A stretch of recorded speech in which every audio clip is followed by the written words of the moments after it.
Stephen Cates with Bankrate. I wanted to bring you on to help answer a viewer question.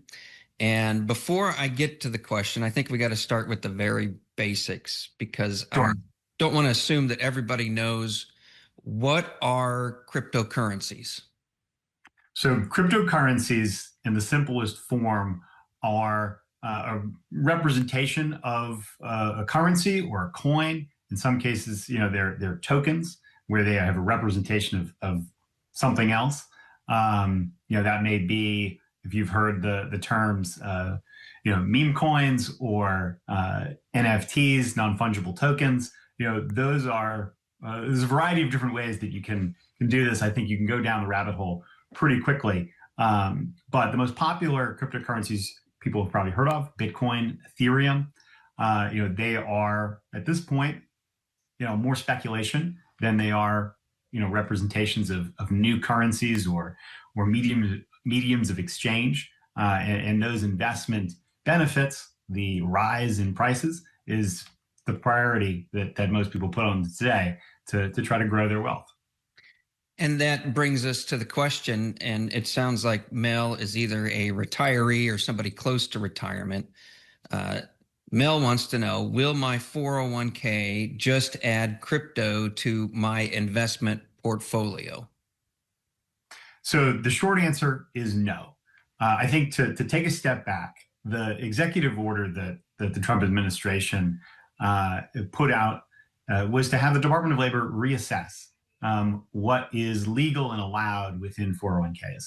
And ultimately what they did is simply rescind a letter on basically their view of whether private equity and private investments, and now cryptocurrency is probably going to be layered on top of this, but whether those things were allowable and favored within 401ks. In 2020, they had been allowed. But in 2021, the Department of Labor took a dim view of those and made that plain in the letter that they created. They've now simply rescinded that 2021 letter. So nothing has changed from a legal perspective, but it probably opens the door for these types of investments, private equity, and now cryptocurrencies to become allowed or at least more considered within 401ks. But the biggest barrier to any individual 401k having any of these investments is the company and the plan administrator that organizes that 401k actually allowing them to be options. Whether they're legal or not has actually zero bearing on whether you might have it in your 401k, because if your company doesn't want that to be an investment option and they have a very, very important responsibility to offer only prudent investments to you, otherwise they will get sued. There are lawyers and there are groups out there hunting for companies that are not taking their fiduciary responsibility seriously. So your company may take the view that they don't want to allow that in your 401k. And even in the case where they do want to put that in, where it's an option inside of the 401k, it's probably years away because those products largely don't exist today. And the form that they'll probably take is small slivers of allocation within a target date fund. You might see those. Fidelity has theirs called the Freedom Funds. BlackRock has a variety called, there's LifePath type funds. There's all of these things that are basically built to automate your retirement savings so that you can buy into a single mutual fund. And over time, it will adjust your asset allocation to be aligned with the timing of your retirement. Those are meant to be sort of a set it and forget it type of investment. And that's what most people own in their 401ks. It is extremely unlikely that cryptocurrencies will ever be a singular option within a 401k. And the same with private equity or private investments. They are simply unproven. And it puts a lot of risk on the employers to put something like that into a 401k and have their employees or outside groups look at that as an imprudent decision and take them to court. So you've answered the viewer's second part of their question. Okay, good. But I'm just going to ask it directly anyway. Yeah. If I don't want it, meaning cryptocurrency, in my investments, how do I stop it? And you've addressed that, but I'm just going to ask the viewer question to you.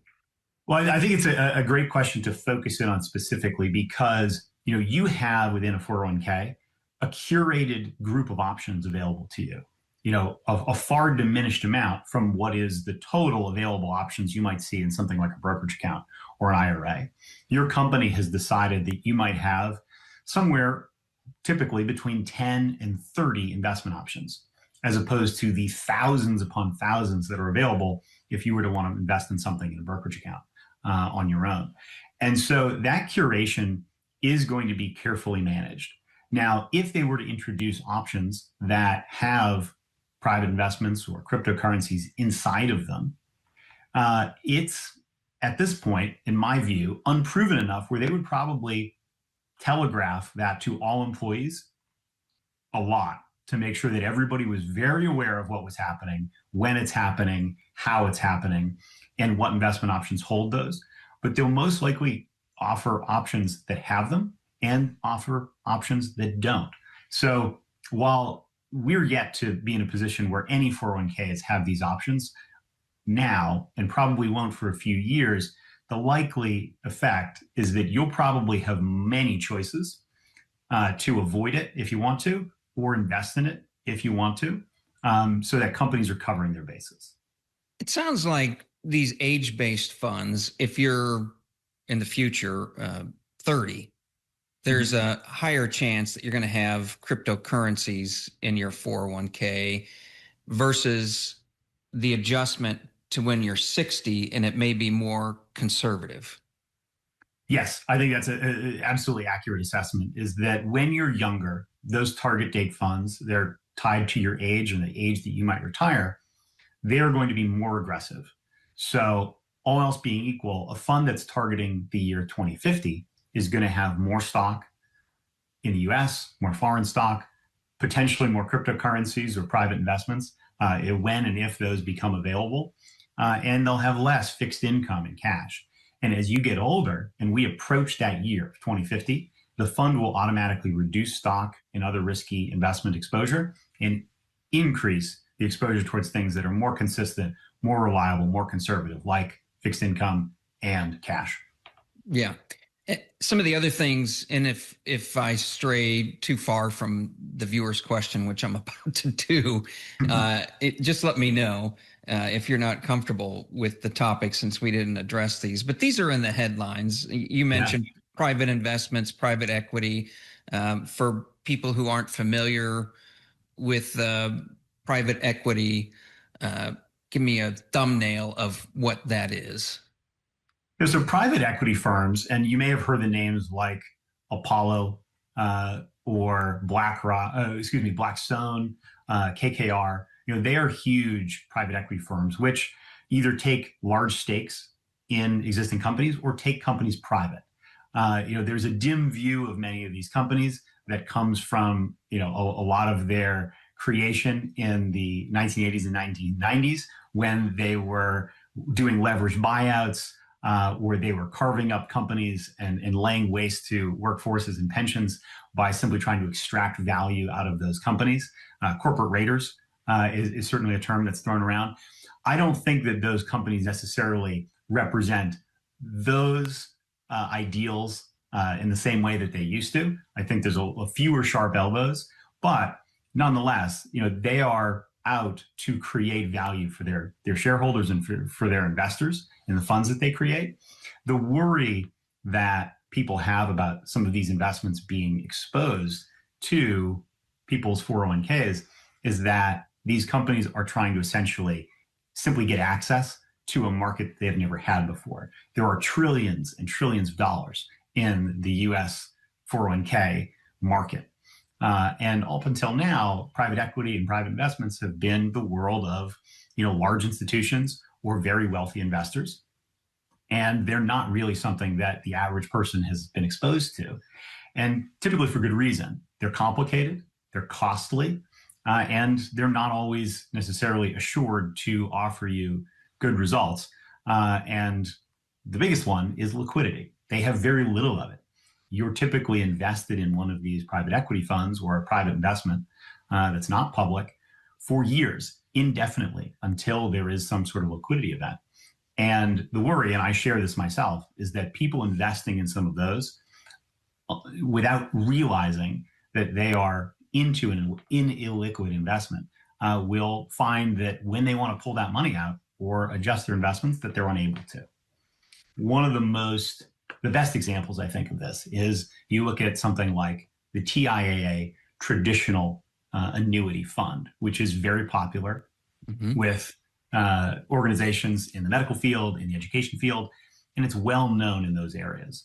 But it's extremely illiquid. You have to hold it for 10 or more years. And when you do, it's very beneficial. Full disclosure, I've worked there in the past, so I understand it very well.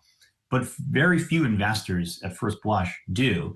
And many, without knowing that you have to stay in there for 10 or more years, balk at that realization that they can't move their money out, whether they want to or not, until that has sort of, essentially aged out.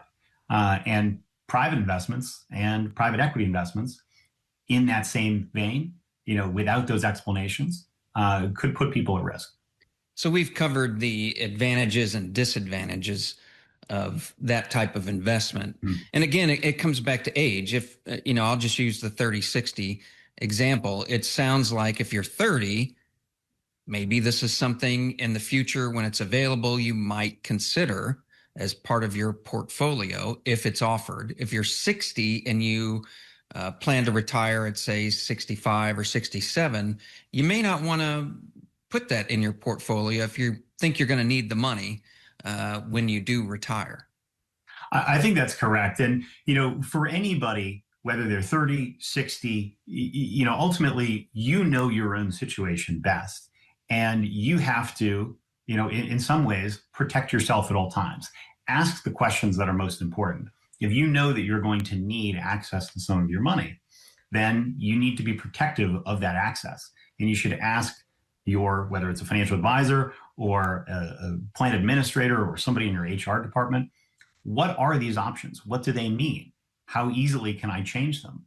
What do I need to know about these new options that I didn't need to know about the old options due to these new exposures to private investments, private equity, cryptocurrency, something like that? Ask those questions because you're the one that has a responsibility to manage your assets in a way. Even when you have a fund like a target date fund that does most of the investing for you, you should still take some responsibility to know what is inside of that fund. And that might feel a little bit scary, but that's again why a lot of this is going to move extremely slowly. The companies do not want to put themselves at risk. And one of the best examples of exactly why companies are so conservative in these areas is ESG investing, which was very, very popular over the last 5 to 7 years, but now has fallen out of favor. And companies are being sued for including these ESG funds, environmental social governance funds, in their 401ks, even though they are completely legal. They were favored and politically and even promoted politically within the U.S. within the last 5 years. They've fallen out of favor, and now companies are being sued for their inclusion. There's nothing illegal about holding them. Many people want them, but there's companies are still being sued over having them as options in their fund and within their 401k as funds, and that is something that they want to avoid. So having political winds shift, whether it's around cryptocurrencies or some other investment, is a massive risk for companies and for custodians like a Fidelity or a Charles Schwab. So they're going to take this extremely slowly because they don't want to jump into something that 5 or 10 years from now has fallen out of favor and gets them sued. One of the other aspects that has garnered some headlines is real estate investments. Mm-hmm. So I was going to say what it is, but I'm going to ask you, what is a real estate investment trust, which may be part of the option you can add to your 401k down the road? Yeah, so real estate is a pretty popular and actually, not at all controversial investment within 401ks. Many 401ks have real estate funds as an option where you can invest in the real estate market. And the real estate investment trust, otherwise other people may call it REIT if viewers have heard that term. They come in public or private versions. It's the public versions that you're going to probably see as some part of what you might, what that investment might be in your 401k.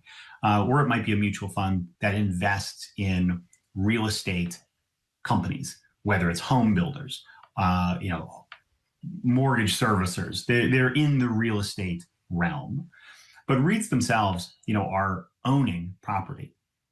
And so that may be something that you have an option to in your 401k, but it's always going to be a public version of it. Where things can get a little bit more challenging is, and this is never going to be an option in a 401k. Well, it isn't now, and I doubt it will be in the future, is private REITs. Private REITs, you have a lot of challenges from a tax perspective. If anybody's ever heard of the term K1, it often strikes fear in the heart of any individual who isn't a CPA, because they're complicated to deal with on taxes. And it's something that, in a retirement account, adds complexity to what you have and the taxes that you have to file every year. They are often also hard to get out of. Easy to get in, hard to get out of, because you may have to, again, wait for those liquidity events when the corporation or the organization that's running it allows you to take your money out. And sometimes that can be many years in the future. So those are things that, if you hear those terms, or you are wondering, is this something that I could or am investing in? Go ask those questions, get some clarity around that. A financial advisor can do an assessment of everything you own in a 401k and outside of a 401k to give you a better picture of what your investments are. But I think is a good ground rule for anybody. If you don't understand what it is, don't invest in it until you do. That's great advice. Since we're on the topic of retirement, Social Security and deductions also making headlines. There Yes. are a lot of things making There's a lot of headlines. Things are changing fast. Since Mel sounds like Mel is near retirement and worried about this topic of investment and 401ks, I'm going to ask this question too. What does a person like Mel need to know about these deductions? How will that work? So Social Security deductions? Yes. In terms of tax purposes, the 6 versus 12,000 and 65 plus, and maybe I'm not phrasing the question well. No, that's okay. I wasn't sure if you were going to go in the direction of the shortfall that's coming. That's about too. That's a whole different. That's 7 years from now, but I'll try not to get on my soapbox about that. So what we're, I guess let me pause. The big beautiful bill has enabled additional tax deductions, tax breaks for seniors. And what people need to realize is that, what you're going to be allowed to get is based on your income. And so, talking to a CPA, talking to a financial advisor to make sure that whatever income you're going to be receiving, whether it's income from a 401k, an IRA, from work that you have, from Social Security, that you're not going to put yourself over the threshold with which you can get some of these added deductions, because they phase out. For couples, it's typically around $150,000. And that may not matter for some people, but there's definitely viewers who may be in that range, or may be surprised to find out that when they get their mandatory distributions at 73, that they are forced to be in that range, whether they like it or not, if they have a sizable retirement account. So, figuring out what your taxable situation is going to be is probably the best step, and figuring that out sooner than later, because figuring out your taxes isn't something that you do on April 15th. It's something that you do now in anticipation of April 15th. The game, if we can use a sort of a sports analogy, is played between January 1st and December 31st. And the post-game report is simply in the following April. So figure out how you're going to manage your taxes now, figure out how much income you may be having, what, if anything, you can do from take taxable losses, do Roth conversions, but figure out how you can manage your income now in anticipation of future years, so that you can put yourself in the best position to get the tax breaks, tax deductions, and minimize your taxes overall. Is there anything changing about Roth conversions in the big, beautiful bill or an executive order? No difference. I mean, we'll see a slight increase in what those sort of income thresholds are. There's been no update on the maximum contribution limits as of yet. That'll probably come out later this year, whether they change those or not. But for most people, there are income limits on how much you can do. Typical Roth contributions, but there's no limit for Roth conversions. So if you have traditional IRA or traditional 401k, you can convert those into Roth IRAs, and with really no limits at all. You just have to file some specific tax forms to make sure that you've covered your bases. So, Stephen, circling back, the overall impression I had was from the viewer and the questions was, I'm worried about everything seems to be changing fast, and how is this going to affect me? If you could give one big, piece of advice, and you've given many here in our talk, to Mel and people like Mel with the changes that are coming, should they be worried? What's the advice you would give them? So specific to the 401k, I would say it's not time to be worried yet. You will have a lot of clarity from your own 401k plan about what's changing and when it's changing. It's going to be a very slow moving transition into having any of these options available to even put into your 401k. And it'll take probably further time for your specific company or the advisors they use to help them figure out what to put into the 401k, decide whether those are options that they want to allow employees to have. For some people, you will never have these options. Your company may simply decide these are not appropriate for our employees.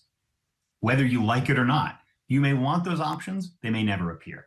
You may not want those options, and they might appear, but my firm belief is that companies are going to take a very conservative stance toward this and give people a lot of options so that if they aren't comfortable with certain parts of a fund, that they can avoid those if they want to. And if they can't, a company's going to make every effort to make sure that there's education given to employees about exactly what they're going to own to try to cover their bases.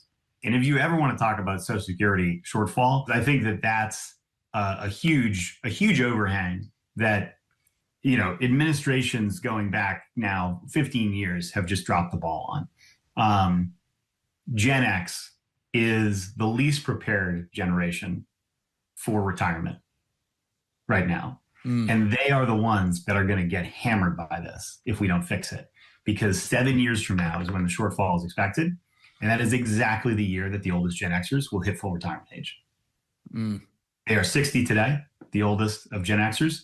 And at 67 full retirement age, we will potentially have a 20% cut in Social Security benefits. So those people retiring then are going to they're just going to get hammered with something that they probably are not prepared for and don't necessarily have the time to sidestep with more savings, more investment. They could work longer, they could spend less, but there's few options with little time left. Myself, I'm a millennial, I've got time. I can plan for this. I can assume that Social Security may not be there because I've got another 30 years. Gen Z, even better. They're doing better than anybody in terms of their propensity to save. But Gen X is unprepared. They have the least savings. They have the least number of people with pensions. They have the least 401k savings. They're just not in a good position. And Social Security is a big overhang for them. Then I'm Gen X. That's you. I'm not the oldest, but that's me. Yeah. But that's you. And, something has to be addressed. I think that this is my opinion, but it would be better to cut benefits now to say 10% and then to cut 20% in 7 years. But we're losing time to make any changes, whether we increase payroll taxes or we means test or we reduce benefits or we raise the retirement age. any one of those options is not enough to fix this gap. We need to do all of them, and sooner than later. So that's now I'll step off the soapbox, but we're in a real bad position. Yes, and the hope is that Congress will step up to the plate and fix the problem. But that's the hope. Yeah. I don't have a lot of confidence in that, to be honest with you. I don't think many of us do. And it seems like it takes a crisis for anybody to do anything. Well, it does. I mean, I'm hoping that that's going to simply become more of a conversation in the midterms and in the next presidential election. I think it has to be. When else are we going to talk about this? I'll talk about it every day long, but nobody really cares what I have to say on the topic, in Washington. But the pressure needs to increase, because if people get surprised, it's going to be a disaster. Yeah, and hopefully not a disaster for me when my. Well, hopefully not. I mean, but that's the case, is that you and people of your sort of age cohort, they're in the crosshairs. If you were banking on having, say $2,000 of Social Security every year, and now you're going to get 20% less, it's a meaningful amount. Social Security for baby boomers, at least, the data I've seen, shifts elderly poverty from what would be 40% down to 10%. Wow. Now, 20% cut isn't going to erase all of that, but it's going to erase some of it, because some people depend on that for everything. They have nothing else. And if you cut their income by 20%, we're going to see a larger poverty rate for elderly people. And that's true of baby boomers. That's true of Gen X, because there's just some people who don't have any savings.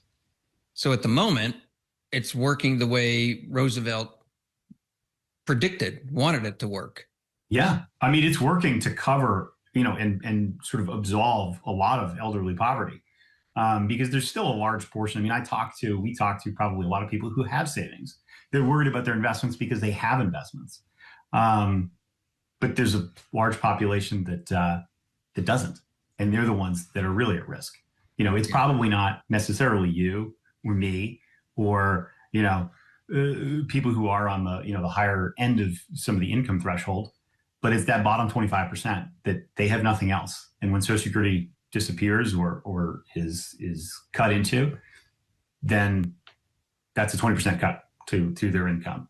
That's 20% less groceries they can buy, medicine they can buy. It's a problem. I could absolutely talk about this for hours. I actually have to jump to another interview, so I'm so sorry. But I'm very passionate about this. It's going to be a bad thing if we can't fix it. All right. Stephen Cates with Bankrate. I greatly appreciate your time. My pleasure. Happy to help.